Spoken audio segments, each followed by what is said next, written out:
Salut Julien, comment ça va? Salut Serge, en forme, ça va bien toi? Yes, ça va bien. Aujourd'hui, on parle de Demidov, Mishkov, Ryabkin. Je pense qu'on a des petites choses à raconter là-dessus. Ça va se passer maintenant, les boys. My mind is playing games with things I can't believe. Fake news coming off my screen. Stop. Malheureusement, on a tourné le show mercredi midi pour les membres payants seulement. Et qu'est-ce que ça fait? Ben, le lendemain, Demidov, 2 buts, 2 passes contre Sochi. Ben oui, c'est ça qui arrive. Écoutez, si vous voulez rien manquer puis avoir les shows au bon moment, je vous invite à vous abonner soit sur Patreon ou sur YouTube. Il y a une section dans la zone communauté, Frankwell, le podcast hockey. Sinon, ben, ça joue le vendredi et le samedi, c'est nos épisodes de standard. Puis ça se peut des fois cette saison qu'on soit un petit peu en retard sur la nouvelle, mais au moins ça ne change pas tout l'épisode. Ce qui est important, c'est Demidov, Ryabkin et Mishkov. C'est qui le meilleur de la gang? Let's go. Bon show, la gang. Merci. Gold dust over everything. Flip through and I see your face. Cover up with pixelates, but you're so lovely in reality. Ben, là, je dis les boys, mais je dis la gang, les boys, les girls, tout le monde, là, pas juste les boys. Oui. on est inclusif ici. Oui, c'est ça, exact. Mais c'est des boys qu'on parle, par exemple. Là, les trois personnes qu'on va jaser aujourd'hui, c'est la filière russe. Je ne sais pas ce qui se passe dans les céréales des Russes en ce moment, mais les 3 dernières années, là, on a eu Mishkov il y a 2 ans. L'année passée, on a Demidov. Puis là, cette année, déjà classé autour de 4-5, Ivan Ryabkin. C'est incroyable, pareil, hein? Ah, écoute, il y a des. Bon, on va parler J'ose parler d'exceptionnel ici. On va voir là, ce que les prochaines années nous réservent là, dans le cas de ces trois jeunes hommes. Mais ils ont tous accompli des choses exceptionnelles au niveau de la MHL et certains au niveau de la KHL pour ce qui est de Mishkov l'an dernier. On va voir Demidov cette année, qu'est-ce qu'il va arriver à accomplir dans de toute autre circonstance, j'ai envie de dire, par contre. Mais Ryabkin, au niveau... c'est de la MHL l'an dernier. Toute une saison quand même comparable à ce que Demidov avait accompli pas la saison la saison avant son repêchage, donc l'an dernier, malgré la blessure. Là, donc le nombre de matchs est un peu pas le même, mais c'est comparable là, à son année pré-repêchage. Donc bien intéressant quand même là, en tout cas, j'ai pas vu beaucoup de vidéos, je vous mentirai pas, là, mais Ben, de c'est ce comme que d'habitude, là. C'est comme non, c'est ça. d'habitude, Julien. Là. L'année avant que Mishkov soit disponible, il n'y avait pratiquement rien. Même chose pour Demidov. Puis là, on dirait que ça sort plus tôt une fois qu'ils sont repêchés. Là, le monde s'allume, puis il commence à prendre plus de vidéos, mettre ça en ligne. C'est compliqué là, d'avoir de l'info, mais force est d'admettre qu'un Ryabkin semble être un gars beaucoup plus complet. Il n'a pas de but encore cette année dans la MHL, mais il y a des passes. Donc, on s'enligne déjà pour 52 parties, 39 points. L'affaire, c'est que Ryabkin, c'est que son jeu défensif est extrêmement bon. Puis, on peut le comparer à un Demidov, puis un très bon tir. C'est un gars là, qui est capable de trouver les ouvertures hyper facilement, probablement mieux que Mishkov. Puis déjà, c'est une des forces à Mishkov. C'est 6 pieds, donc un petit peu plus grand, un petit peu plus gros aussi, un petit peu plus pesant que ce que Demidov était dans le passé. Fait que déjà là, on voit déjà un gars qui est plus NHL à en devenir avant même que il soit repêché. Là. À un très jeune âge, c'est ça, dans le fond. Puis, tu sais, écoute, là, on voit la projection 39 points, mais tu sais, l'an passé, il en a fait quelque chose comme 50 quelques, 40 quelques matchs aussi là, au niveau de la MHL. Donc, c'est plus qu'un point par match. Là. C'est la raison pourquoi, probablement, même s'il n'y a pas de but en début de saison, là, on projette puis on s'attend à quand même une très bonne production de sa part. C'est de ce que j'ai pu lire rapidement, tu en as mentionné vite, mais excellent positionnement. Sa lecture de jeu sur la patinoire est excellente. Autant au niveau de se démarquer que de créer des opportunités. C'est ce que j'ai pu lire là, vite. Donc, écoute, j'ai hâte d'en voir plus. parce que on va en parler on va finir par en parler un petit peu plus tard dans l'année du repêchage de l'année prochaine aussi. On va commencer à se concentrer au début de saison, là, mais c'est quelque chose là, que j'ai hâte là, de pouvoir le voir davantage et de vous en parler plus. Là. Oui, puis tu sais, il faut penser aussi à une chose, c'est que Ryabkin ne joue pas nécessairement dans la meilleure équipe de la MHL non plus. Là. En ce moment, tu sais, il est comme 4e en termes de points. Le plus haut, il a 2 buts, 3 passes dans ses 4 parties. Fait que ça reste que c'est quand même, un joueur qui pourrait se démarquer encore plus cette année en augmentant son temps de glace. Puis mon point là-dedans, pourquoi faire un peu le tour de ces 3 joueurs-là, c'est que par le passé, on avait encore moins de ce type de superstar-là. Les Russes avaient de la misère à avoir vraiment un joueur qu'on pouvait cibler comme étant OK, lui, il est vraiment top 10. On peut penser évidemment à des Kaprizov, on peut penser à tous les joueurs qui sont là, et même des joueurs qui jouaient dans dans des ligues comme la Ligue canadienne, exemple Sergachev, puis certains joueurs qui sont d'origine russe ou d'origine d'Europe de l'Est qui viennent jouer en Amérique du Nord. Là, on a 3 joueurs là, back à back à back qu'on peut dire officiellement, c'est des potentiels superstars. Puis attention avec le mot superstar, là, je ne parle pas de joueurs générationnels, mais je parle de joueurs qui pourraient s'approcher des Kaprizov. Donc, c'est pas fait encore, mais ça reste quand même que ça fait longtemps que ce n'était pas arrivé avec les Russes d'avoir des bons joueurs comme ça année après année. Oui, c'est certain que ça pourrait arriver. C'est ça qui est excitant là, un peu de voir, écoute, de voir le développement de ces joueurs-là. Écoute, Mishkov, on a commencé à le voir là, dans le camp d'entraînement. Si vous avez vu, là, en tout cas, il ose faire des choses que peu de joueurs osent faire. Fait que c'est ça qui va être excitant. Puis bon, je crois que c'est pour ça qu'il y a beaucoup de gens qui sont déçus de ne pas l'avoir à Montréal principalement. On va voir ce que le futur va donner au niveau de est-ce qu'il va être capable de bien s'entendre avec ses coéquipiers? Est-ce qu'il va finir par apprendre l'anglais comme il faut? Bon, ça, c'est toutes des choses qu'on peut supposer que oui, là, mais quand même, on a des doutes présentement. Fait que là, Demidov, la personnalité, bon, là, on a eu des petits cues là, aujourd'hui aussi au niveau du développement. Il arrive à faire des vidéoconférences avec lui là, pour savoir comment que ça se passe. Il a contacté quelques fois l'équipe. Pas de, ben, je dis de mise en forme, là, mais c'est au niveau développement corporel, en fait. Physique. Entraînement, développement physique et ça. Donc, tu sais, on sait qu'il est en contact, du moins, avec l'organisation du Canadien. Donc, c'est quand même intéressant pour ça. Sauf que, bon, là, on voit la situation en KHL. Il y a déjà des questionnements. On en a parlé un petit peu les dernières semaines aussi sur la chaîne là, avec Frank. Il dit, là, faut pas trop s'inquiéter. Dans KHL, c'est comme ça que ça gère. Ouais. On est là pour gagner, donc tu sais, des fois, dans des situations serrées, on ne donnera pas nécessairement le temps de jeu à Demidov qui va pouvoir faire des étincelles, mais on va faire confiance à un vétéran, même s'il y a un petit peu moins de talent et d'explosion que Demidov. Ben, si tu regardes Matvei Mishkov, qui jouait dans une équipe où il n'y avait personne vraiment, puis c'était lui qui était comme la superstar de la KHL dans son équipe. Après 47 parties, il a fait 41 points, dont 19 buts, 22 passes. Je ne crois pas que Demidov va être en mesure de s'approcher de ça, tout simplement parce que, comme tu as dit, il joue dans une équipe qui a plus de joueurs qui peuvent prendre des rôles importants, et donc ça va diminuer un temps soit peu son temps de jeu. Tu sais, devoir sortir de la glace 5-10 secondes avant, ça peut faire un impact. Là. Ça peut faire un impact en fonction d'avoir une passe ou pas de passe.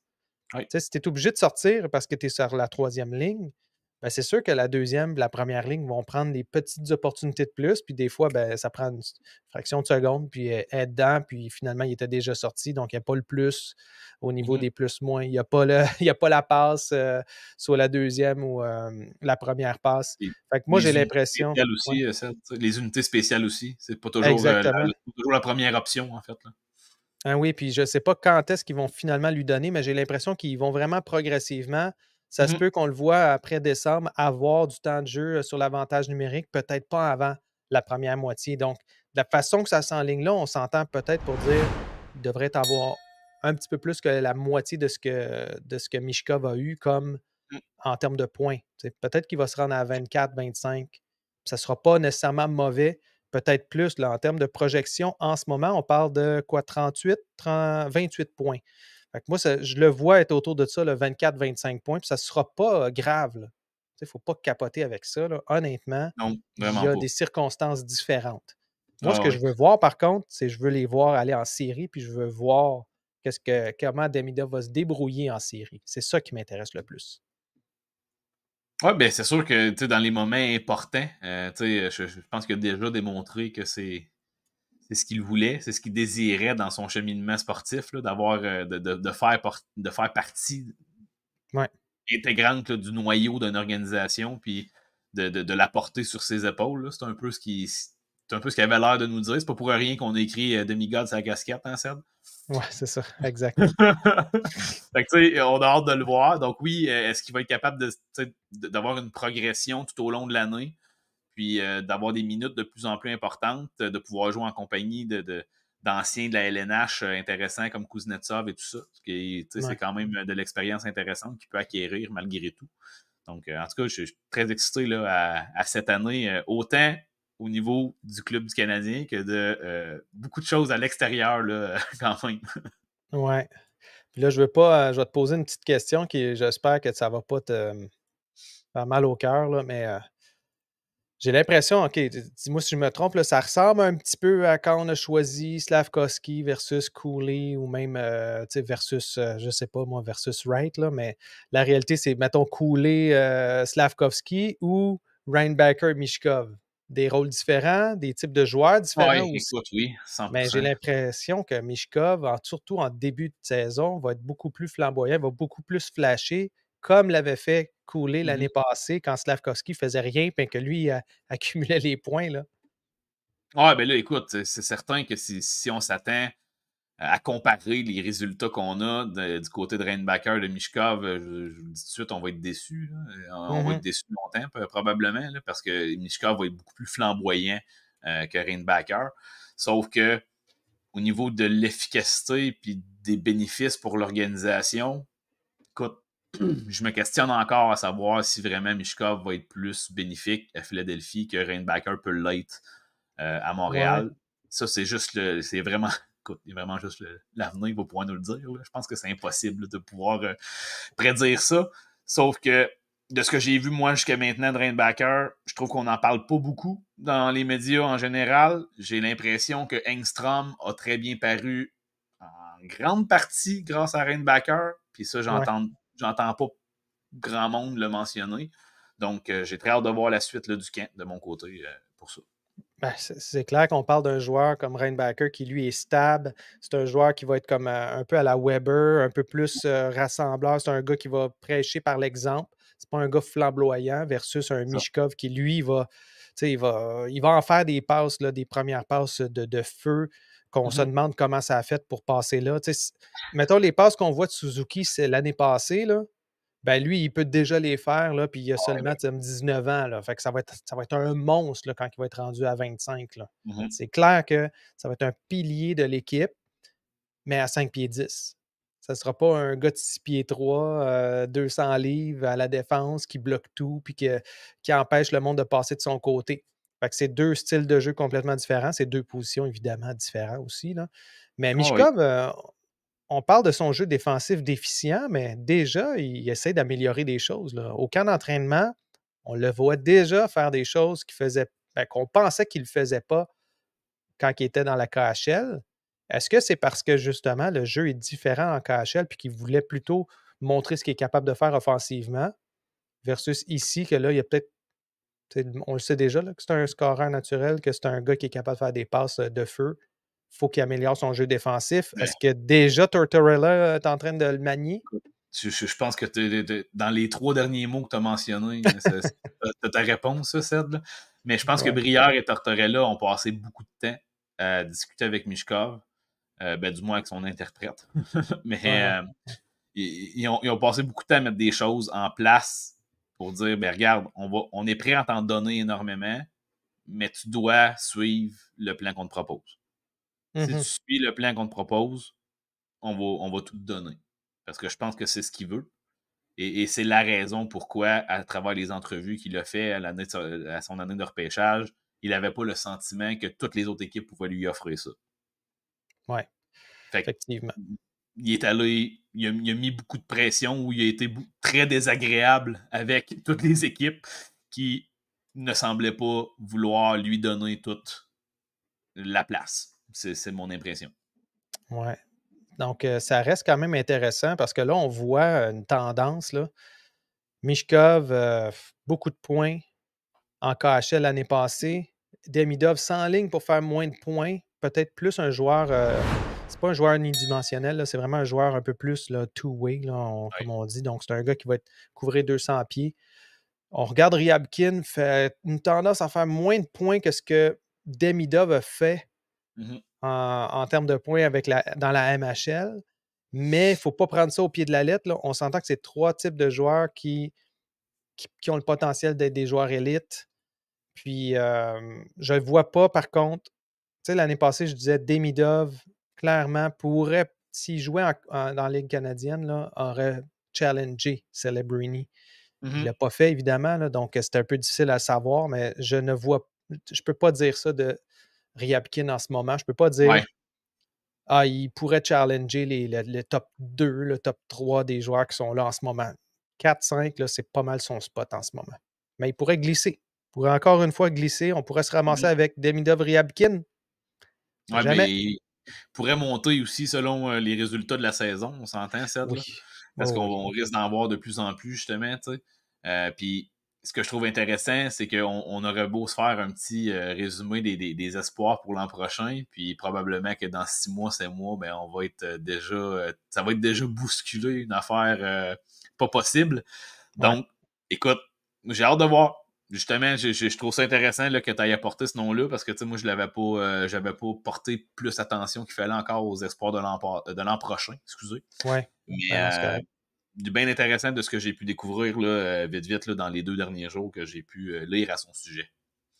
Non, puis c'est ça, la gang, on va refaire un vrai top 15 là, éventuellement pour ce qui est des joueurs qui s'en viennent. Là, donc, pour le repêchage de 2025. Là, c'est parce que la CHL n'a pas commencé ses activités. Donc, il y a plein de joueurs, les Porter Martone, même la NCAA, c'est pas commencé non plus, avec tous les joueurs qui sont là, qui sont supposés dominer le classement, n'ont pas commencé. Donc, c'est un peu difficile à savoir. Mais moi, je ne vois pas plus haut que 4 en ce moment en termes de classement pour Ryabkin, même si j'ai des grands espoirs que ça va être tout un joueur. Mais c'est à voir. Hein? Ça revient peut-être un peu à la normale là, aussi, là, en termes de pointage. Ce qui risque de l'aider peut-être par rapport aux 2 autres, même s'il y a moins le côté exceptionnel, c'est que c'est un joueur de centre. Oui. C'est ce qui risque de peut-être faire en sorte qu'il devrait avoir tout de même une très belle carrière, même s'il est une petite coche en dessous au niveau talent, là, talent brut des 2 autres, admettons. Exact. Non, tu as tout à fait raison. Puis c'est un peu pour ça qu'il va sûrement monter puis sortir plus vite aussi. Là. Alors voilà, c'est notre petit topo. Donc, on garde un œil ouvert sur Demidov. Puis on panique pas, la gang. Là. C'est pas parce qu'il n'y a pas beaucoup de points qu'il ne joue pas bien. Demidov joue très bien des matchs qu'on voit. Fait toutes les petites choses qu'il faut qu'il fasse selon, évidemment, où il est placé dans l'alignement. Là. Un jour, il va être placé sur la 2e ligne. Je n'ai pas de doute là-dessus. Je suis sûr qu'ils vont l'essayer éventuellement. Quand? Je pense qu'ils vont tranquillement. Comme on a fait avec nos propres joueurs. On fait plus attention maintenant. Ben, c'est un peu ça que je pense qu'ils font en ce moment avec Demidov. Merci tout le monde. Merci Julien. On se revoit dans le prochain épisode. Ciao.